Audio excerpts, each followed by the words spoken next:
did a little video a while back where I was talking about how this needs to be the year of the pushback. We just have to stand up and push back at this point in the game, because so many things are happening where people are tending to assume that we're not going to push back.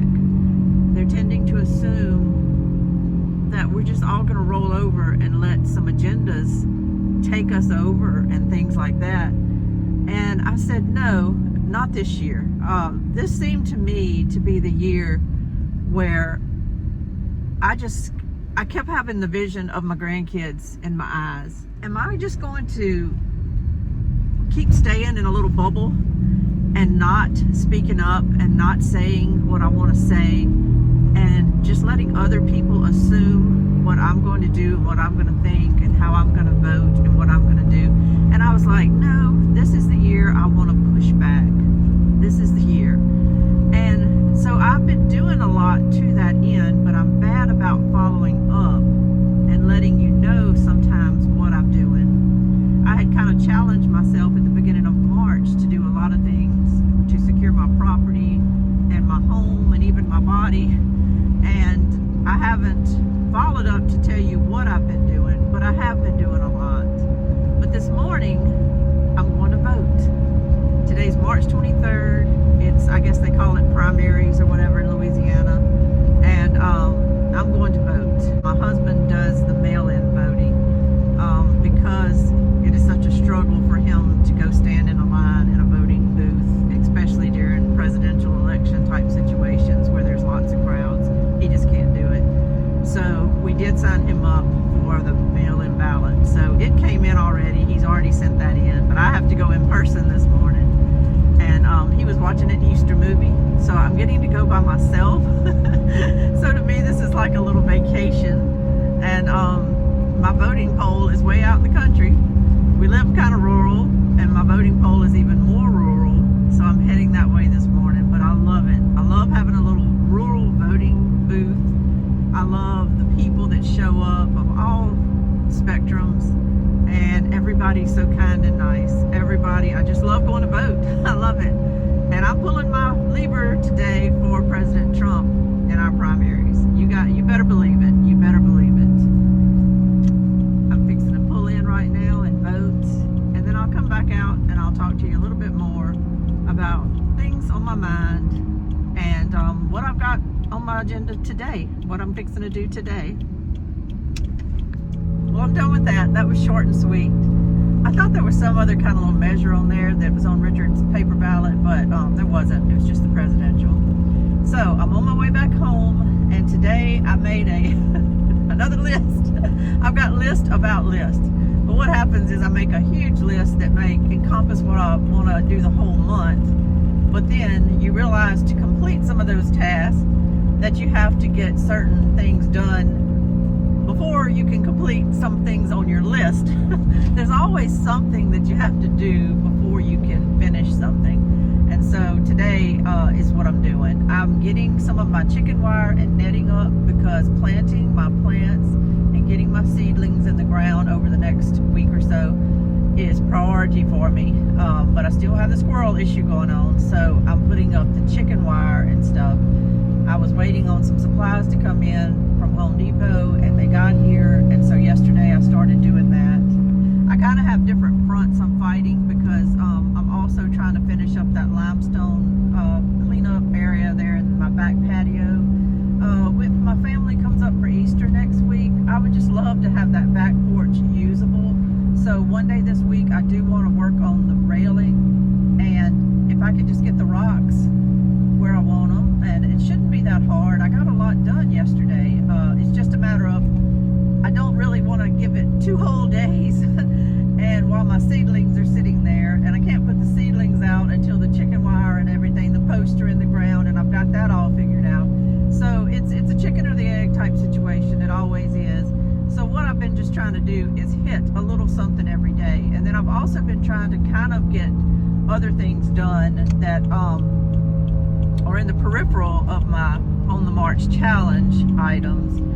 And so I'm working on that. Like, I really to this point had not gotten gas in my gas tanks yet in my little portable gas tanks for mowing, or just to have as a spare supply of gas in case we need it for any reason. Now my delay has cost me, because when I did the On the March challenge video on March 6th, gas was $2.95. Now it's went up to $3.20. So when you're getting 5 gallons of gas in about 5 gas tanks and you're paying 25 cents more per gallon, that adds up. So I cost myself some money by delaying, but I'm going to cost myself more money if I keep delaying, because I don't see that the gas is coming back down. I see that every time I go get gas, it's creeped up another couple of cents. So I'm going to go ahead and make that my priority today to do that. The reason I haven't done it, I could have gotten it in a couple of cans, but the reason I haven't done it is because I bought 3 cans from a different place than I had the other 2 cans from, and I can't open them. I know that sounds crazy, but I think you have to squeeze this or press this or hold this down and then unscrew it and all. My son can do it, but I cannot do it. And I think I am getting arthritis, and I have some issues sometimes with not being able to open things anymore. I'm, not a young bird anymore, and I don't have the strength in my hands that I used to have. And I'm having trouble being able to open these gas cans, so I don't want to haul them to a gas station only to find out I don't even know how to open them. So when my son gets home in a little bit, I'm going to see if he'll show me. I need to learn things. I need to know how to do this, because he's not going to live with me too much longer. So I want him to show me how to open those gas cans. And then today, I'm going to stop what I'm doing in the garden, and I'm going to the gas station and filling them up. So I'll have 25 gallons of gas sitting around in case we need it for some reason. I have accomplished some things on my list as far as putting lighting and some more security around my property, so I feel good about that. Everything that you do that helps you kind of be able to rest a little easier at night is important. And that's been my goal, is to focus on what is causing me anxiety about situations and what can I do, and then trying to do it. Have I gotten everything done? No, I have not. But it was a challenge to myself, and it was a big challenge because it involved a lot of different areas, and it involved coordinating things. And sometimes you might think something just can be done very simply, and then it can't. Or like researching cameras for my property. That was harder than I thought, because I don't know a lot about cameras. I thought it would be easy to jump on a website someone had recommended, and their website is great. It's just that I don't understand exactly what I need. So I've got to get to working on that a little bit more, and really just need probably a 20-year-old to help me figure this out, because these are some of the things that are kind of over the head of us people that didn't grow up with all this lingo in our language, talking about cameras and I don't know. You would be surprised when you go on the websites how confusing it can be to know what to order for your house. I have also not brought my car in to get repaired. The wheel bearing issue, I just haven't coordinated it. It's given up my car for a few days. It's bothering other people to take Richard and I over to Baton Rouge, and I haven't done it yet. But if you're listening to this video, you can probably hear the humming going on, and that's the noise that I'm talking about in my car, and I need to get that fixed, because I'm keeping my car. I'm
out a video, and it was a good video, and it brought my attention back to the fact of how much human trafficking and all is going on these days, especially with children, especially with this border situation. And it really gave me just so much anxiety before I went to sleep that night. And I went to bed and I prayed and I said, you know, I feel like, dear Lord, I'm only focusing on myself here lately as far as my own place. There's so much going on in the world. What can I do? What can I do? I mean, at this moment, there's so many children being trafficked across our borders. Our own government is participating in it. That's a fact. That's not just me being political. That's a fact.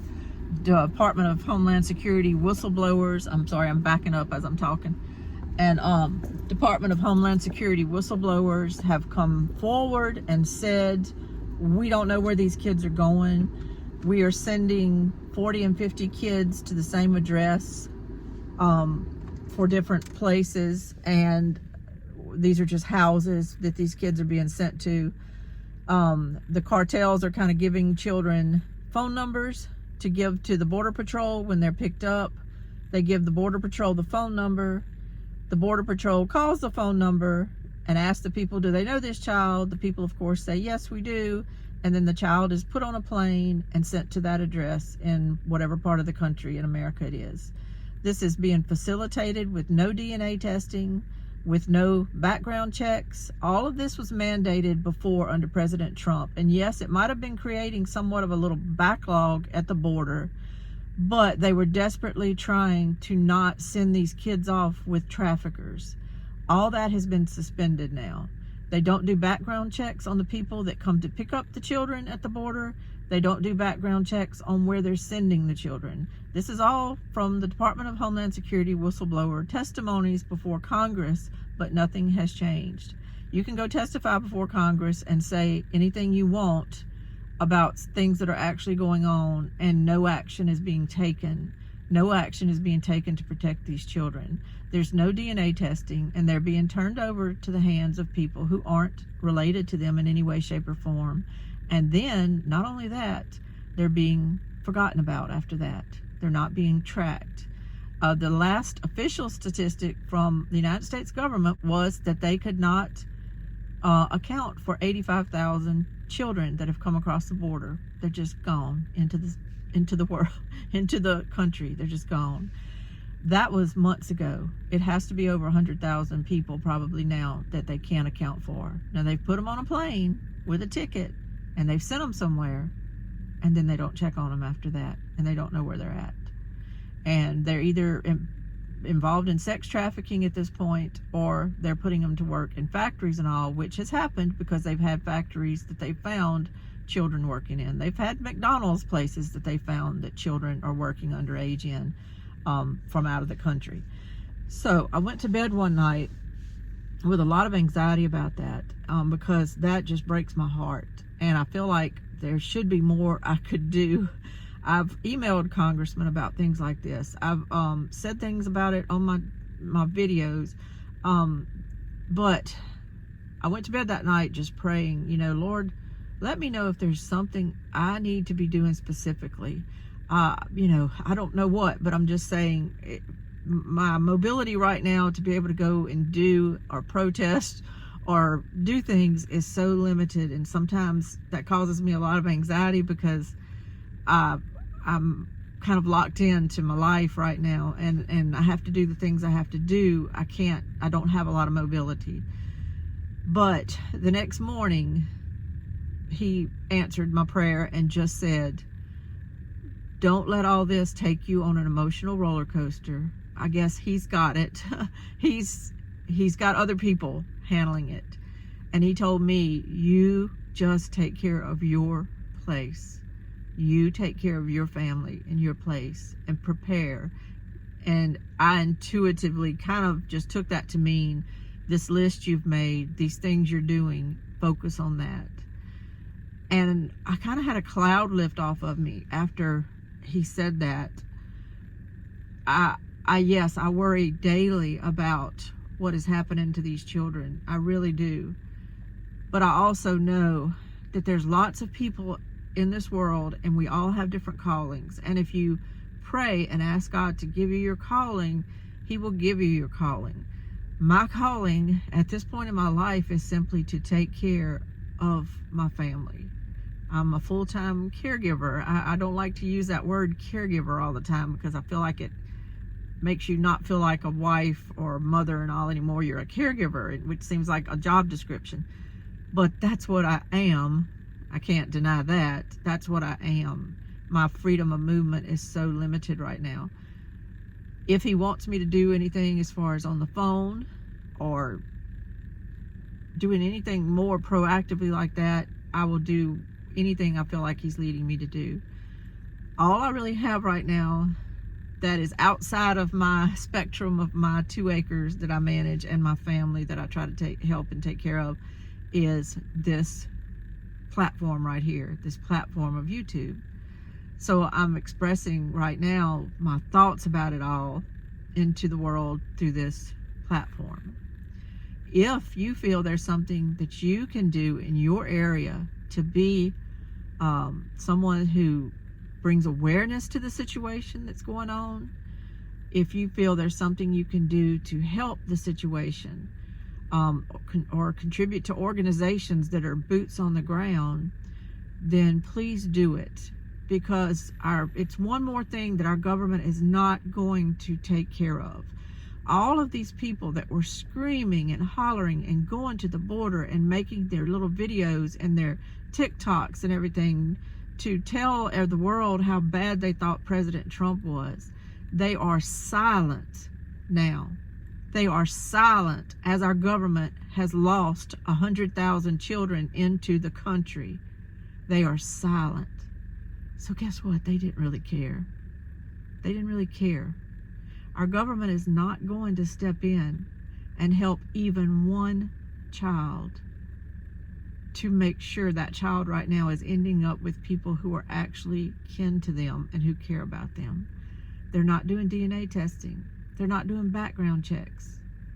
The simplest background check that I had to go through when I was a catechism teacher at our church and everything was a state police background check.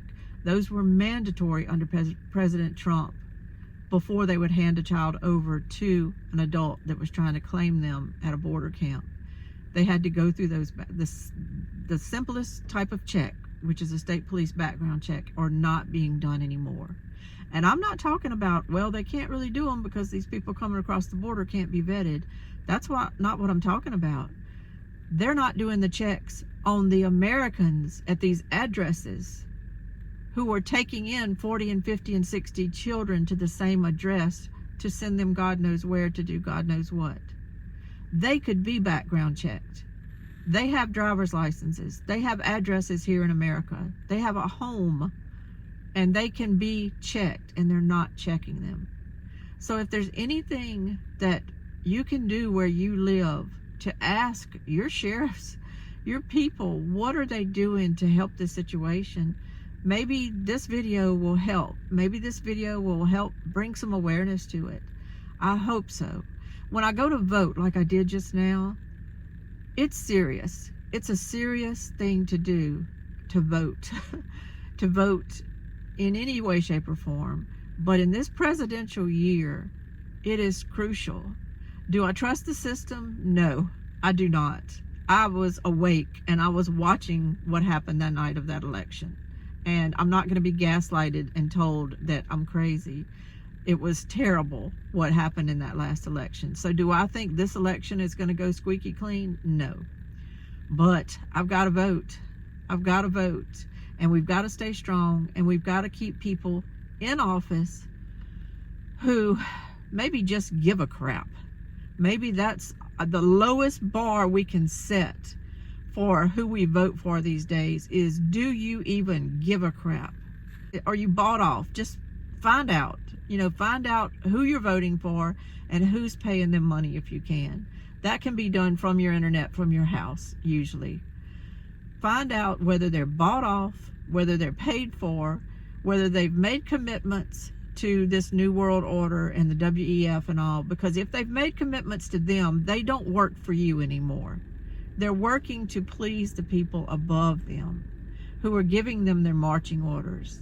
And when they enact their marching orders, they go up the ranks of these organizations. You climb the ranks of the WEF if you do what they tell you to do.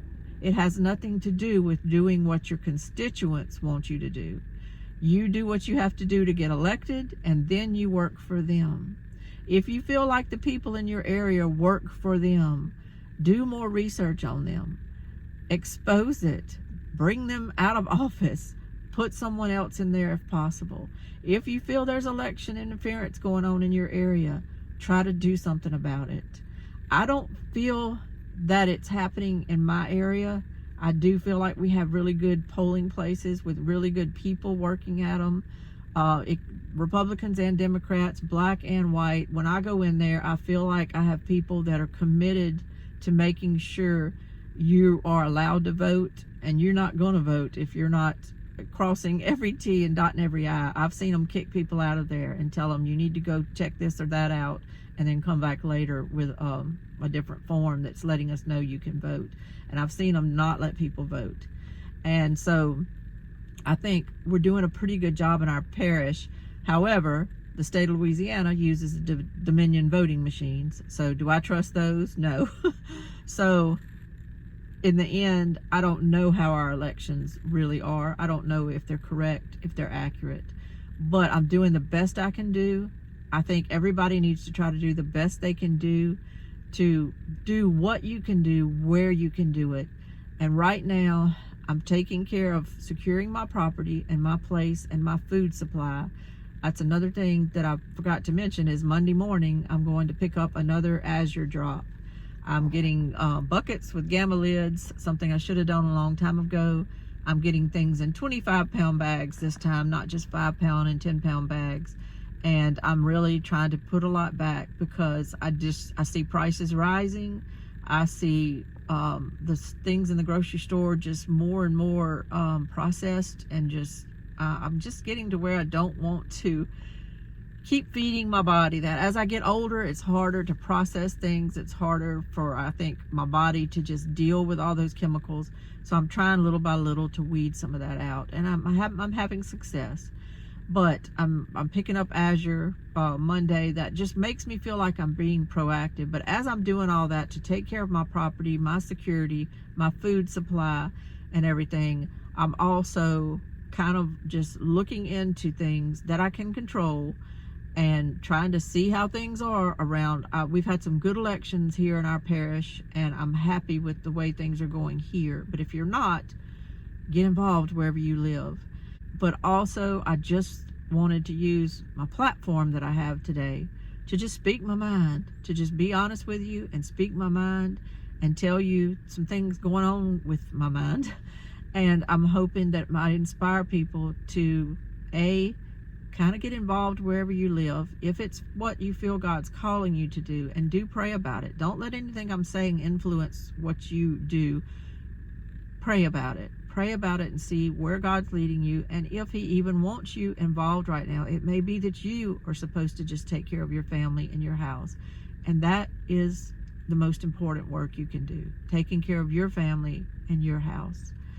But if there's something else that he feels you have a gift to do, he might lead you into that. So that's great. Do your discernment. Discern. But also just get involved if possible, but also get yourself more ready. What does that mean? I don't know, because I don't know you or where you are, but it probably, I'm sure, means securing your food supply, securing you some fuel in case you need to put some gas in your car for an emergency, even though it's a time where you might not really want to be going a whole lot of places. You still need some fuel kind of put back. So maybe fill a few cans if you can. My son can't get to work without gas. He works for a public utility, so even in bad times, he's probably going to be told he has to be at work. So I think having this extra gas here could even come in handy to help with that.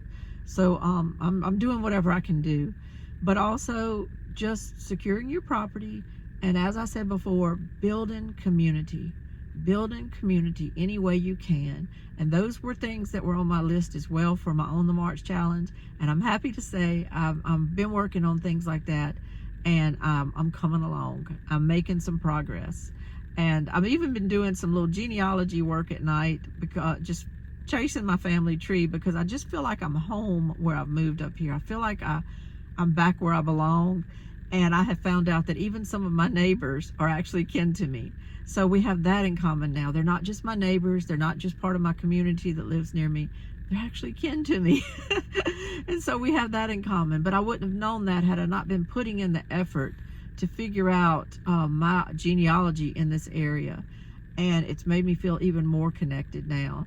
And I've got the man coming to till my garden here shortly, and I will be sending him home with some products that I've canned and put up. And so just whatever you can do to build community, to make you feel that you've got a support system, and for you to feel like you can step in and be a support system for your neighbors and other people. And go to church, be involved, keep living your life, but kind of be ready for whatever may come in this world. Don't have fear. I think when you don't do anything and you just watch TV all day, you can devolve into so much fear and anxiety that it will affect your life. Don't do that. Turn a lot of that stuff off, but just keep moving, keep doing things, keep planting. It's hard to be fearful and have a lot of anxiety when you've got your hands in the dirt, and when you're hearing birds in the trees, and when you're knowing that you're getting a garden ready to put something into. Somehow or another, those fears and anxiety kind of melt away. And so it's good to do things like that. It's good to get your yard cleaned up, to look at your flower beds and love what they look like, and just kind of start feeling like you have a nice peaceful home. It brings you peace, and a lot of those fears melt away. So cut those TVs off, cut those news channels off, which aren't telling you the whole story, and they're not telling you the truth half the time. Cut them off and just get busy with taking care of your family and taking care of your property, and then expanding out in whatever way God calls you to be a light in this world to somebody else. This got a little deep. I was just talking about going to vote and it got a little deep, but that's what's on my mind today. And I'm fixing to go get busy, and I'm not going to be filming. I'm going to leave my phone in the house for the most part. I'm going to enjoy this beautiful day today. And I just wanted to kind of talk a little bit and get those things off my mind. This is the year of pushback. We have to push back in whatever way we can. And that to me means growing things to where I stay out of the grocery store, taking care of my property to where I can kind of be my own little sheriff's department. I can take care of things at my house need be. I'm not just panicking and calling other people for help all the time. And planning for the future in as much as getting my finances straight, thinking about things before I make big purchases, doing things like that that kind of set us on the best track we can kind of be on, to not be in debt to the world, to not have other people own us and own my time and my energy and my labor, and to just kind of set us on a good path. And I feel confident and I feel well. I feel that way because of prayer. I feel that way because of God. And I hope that you do too. I hope that you can always prioritize Him first. And as you go into this Easter season, remember the sacrifice that He made for us. That's all I'm wanting to say today. I appreciate you listening to me. This is Lainey from Hilltop Home Place. Y'all have a great year, and push back however you can. Thank you so much. Bye-bye.